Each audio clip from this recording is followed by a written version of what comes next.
কয়দিন আগে আমরা সারেকান্দি যমুনা নদীর চরত যেয়ে রাত কাটাসনু। কোন চরত যায় আসনু, কিভাবে ওই চরত গেছনু আর সারা রাত কি করছি সেটাই দেখাবো আপনাদের আজকের এই ভিডিওত। তাই ভিডিওটা না কাটে পুরো ভিডিও দেখার অনুরোধ রইল। আর যারা এখনো আমার পেজটা ফলো করেননি তারা পেজটা ফলো করে দেবেন। আর ইউটিউব থেকে দেখে থাকলে অবশ্যই চ্যানেলটা সাবস্ক্রাইব করে দেবেন। আমরা যমুনা নদীর চরত যাওয়ার জন্যে সর্বপ্রথম কালীতলার ঘাটও যাচ্ছিনু।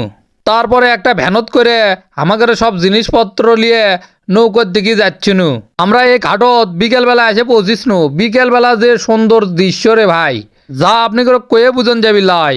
আপনারা যদি দেখতে চান তে একদিন ঘুরে আসেন। এরপরে রিমন চাচা, শাহিন ভাই সগলি মিলে বক্স, হাড়ি পাতিল যা লাগে সব আমরা নৌকার উপর তুলে নিচ্ছিনু। ওটি যে স্টিলের নৌকা দেখতে পাচ্ছেন, ওই নৌকাই কিন্তু আমরা ভাড়া নিচ্ছিনু সারা রাতের জন্যে। নৌকার উপরে রান্না বান্নার জন্য গ্যাসের চুলো সব কিছু নিয়ে আসা হয়েছিল। তারপরে আমরা নৌকার পর উঠনু। তে ম্যাজিক হচ্ছে অল্প আনা দেরি হবি, নৌকার আনা সমস্যা আছে সেটা আনা ঠিক করে লি। তা আমরা কোনো আচ্ছা ঠিক করে নেন, আমরা ততক্ষণ এটিও আনা রান্না বান্নার জিনিসপত্র ঠিকঠাক করে লি। আমরা রান্না বান্না করার জন্য যত জিনিসপত্র লাগে সব লিয়ে যাচ্ছি। খাওয়ার জন্য ফ্রেশ পানি, রান্না করার জন্য ড্রামত করে পানি লিয়ে যাচ্ছিনু। এটি আসে সগলি কাপড় চেঞ্জ করা শুরু করে দিছে। তারপরে আমরা রান্নার প্রসেস শুরু করে দিই। গোস্তর যত ময় মশলা দেওয়া লাগে সব রিমন চাচা দিয়ে নিচ্ছে। আপনারা ভাবতে পারেন যে এলে কিসের গোস্ত, আসলে এলে হলো মেরার গোস্ত। আমরা পুরো একটা মেরা কিনে সেই মেরা জব করে সব গোস্ত নিয়ে যাচ্ছি। মেরাটা এটি চরত এনে জব করবে চাইছিনু, কিন্তু সময়ের স্বল্পতার কারণে তার করিনি। গোস্তটা আগে ভালো করে মেখেলা হচ্ছে মশলাপাতি সবগুলো দিয়ে। আমি এদিকে পাক শাকের জন্য সব কিছু রেডি করে নিচ্ছিনু। আর ছগলি দেখেন সেই সিরিয়াল দিয়ে বসে থেকে হাওয়া খাচ্ছে, কারণ নৌকা ঠিক করতে করতে সন্ধে লেগে গেছিল। এইদিকে মমিন চাচা আর মহরম চাচা দুইজনে মাছ মারার জন্যে চার ঠিক করিচ্ছিল। হুইল টুইল যা ঠিক করা লাগে দুইজনে নৌকার এক কানিত বসে থেকে সব কিছু ঠিকঠাক করে নিচ্ছে, কারণ ওটি চরত যেই বসি ফালাবি যাতে দেরি না হয়। আমাদের মমিন চাচা একজন অভিজ্ঞ শিকারী, কিন্তু মাছ পায় না। তারপরেই আমরা নৌকার উপরে রান্না বান্না শুরু করে দিনু। মেরার গোস্ত ভালো করে কষে কাছে নেওয়া হচ্ছে। নৌকা কিন্তু চরের দিকে যাচ্ছে আর আমরা নৌকার উপরই রান্না বান্না করিচ্ছি। তারপরেই প্রায় 2 ঘন্টা নৌকার উপর থাকার পরে আমরা চরত চলে আনু। আসে তো সগলি সেই খুশি, খালি ড্যাস দিচ্ছে। চরত আস্তে আস্তে আমাদের রান্না বান্না শেষ হয়ে গেছিল। সেই জন্য চরত এসে কিছুক্ষণ দমলে আমরা খাবার শুরু করে দিনু। সগলি নৌকার পর লাইন দিয়ে বসে গেছে, এখন খাবার দেওয়া হবি। তারপরেই সগলি খাবার দেওয়া হলো। খালি আমি আর রিমন চাচা দুইজন বসিনি। রিমন চাচা খাবার দিচ্ছে আর আমি ভিডিও করিচ্ছি।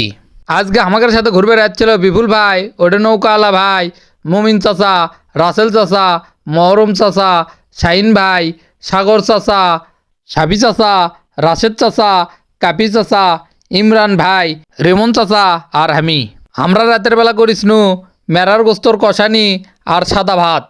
মেরার গোস্তটা এত টেস্ট হচ্ছিল যা আপনাকে কয়ে বুঝন যাবি না। বিপুল ভাইয়েরা সেই খাওয়া দিচ্ছিল, করছে যে সেই স্বাদ হচ্ছে।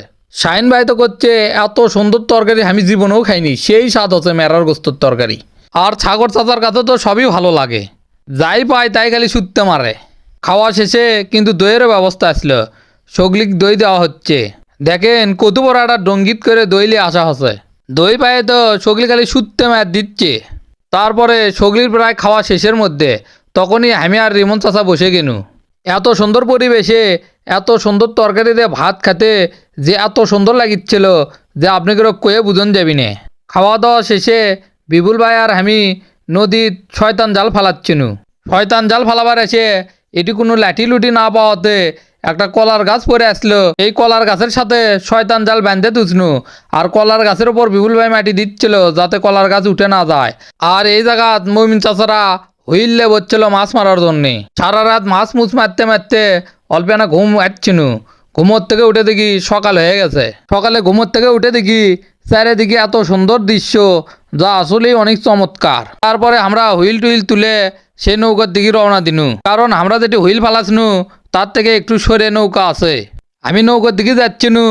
আর সাগর চাচা সকালবেলা প্রকৃতির দাগে সারা দেওয়ার জন্যে বদনা টদনা না পাওয়াতে দইয়ের ডঙ্গিতে কাম সারছে। তারপরে আমরা সগলি মিলে নৌকোর চড়নু। নৌকোর চড়ার পরে আমাদের প্রথম কাজ হচ্ছে আমাদের রান্না বান্নার জন্য পানি শেষ হয়ে গেছে।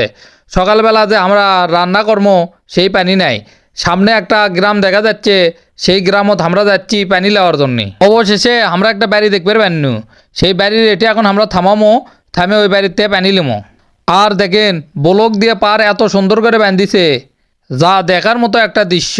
নৌকো থামার পরে আমরা বোতল টোতল নিয়ে যাচ্ছি পানি নেওয়ার জন্য। আমি রিমন চাচা আরো অনেকেই নামে পানি টানি নিয়ে আমরা নৌকার দিকে যাচ্ছি। এই পারত থেকে নদী দেখতে যে চমৎকার লাগিচ্ছিল, যা আপনারা এটি না আসলে বুঝতে পারবেন না। তাই বাড়িতে বসে না থাকে, যদি কক্সবাজার যাওয়ার টেকাও না থাকে, এল্লা জায়গাত ঘুরবে আসবেন, আপনি কেরক অনেক ভালো লাগবি। তারপরে আবার নৌকা দুটো আমরা আবার রওনা দিনু কালিকাতলা ঘাটের দিকে, কারণ এতে কালীতলা ঘাট যেতে প্রায় 2 ঘন্টা সময় লাগবে। কারণ আমরা জামালপুর ঘাটে রেটে আসছিনু।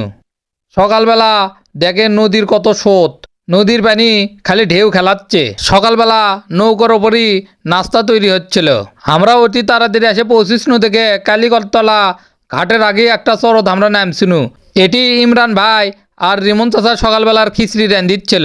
কাল রাতের বেলা কিছু মেরার গোস্ত আমরা সাইড করে তুছনু, সেই মেরার গোস্ত দিয়েই সকালবেলার খিচড়ি হবি।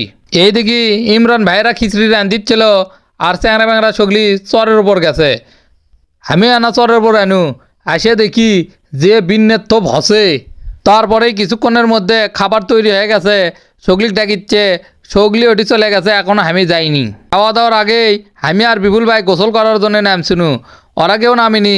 আমরা দুইজনেই পানির ভিতর নামছি, সেই ঢেউ সেই লাগিচ্ছিল আমাদের দুইজনক। ওরা যে এটি ডুব না দিয়ে যে এনজয়টা মিস করলো, ওরা সেটা বুঝবার পারছে না। আমার আর বিপুল ভাইয়ের কথা, টেকা দিয়ে এটি ঘুরবে যাচ্ছি, ফুল মজা লেমো। যা হয় তা পরে দেখা যাবি। নদীর এটি এত স্রোত আসলো যে একটি দাঁড়িয়ে থাকা যাচ্ছিল না, স্রোতে খালি টানি নিয়ে যাচ্ছিল। আমরা গোসল করে উঠে দেখি খিচড়ি হয়ে গেছে, সেই সগলি খিচড়ি খাবার বলছে। আমি একটা প্লেট নিয়ে আনু, আসে এতে খিচড়ি তুলে লিনু। কাপি চাচা, সাগর চাচা এরা অলরেডি খাওয়া শুরু করে দিছে। আমিও প্লেটত করে নিয়ে এসে টুলের উপর বসতে খাওয়া শুরু করনু। আসলে সকালবেলার খিচড়িটাও সেই স্বাদ হচ্ছিল, আর এত সুন্দর পরিবেশে যে খাওয়ার মজাটাই আলাদা, সেটা আপনাকে বুঝে পারি পারবো না আমি। তারপরে আমরা বাড়ি দিকে রওনা দিনু। এই ভিডিওর যদি কোনো ভুল ত্রুটি হয়ে থাকে তো অবশ্যই ক্ষমার দৃষ্টিতে দেখবেন। আর যারা এখনও আমার পেজটা ফলো করেননি, তারা অবশ্যই পেজটা ফলো করে দেবেন। সবাই ভালো থাকবেন, সুস্থ থাকবেন, খোদা হাফেজ।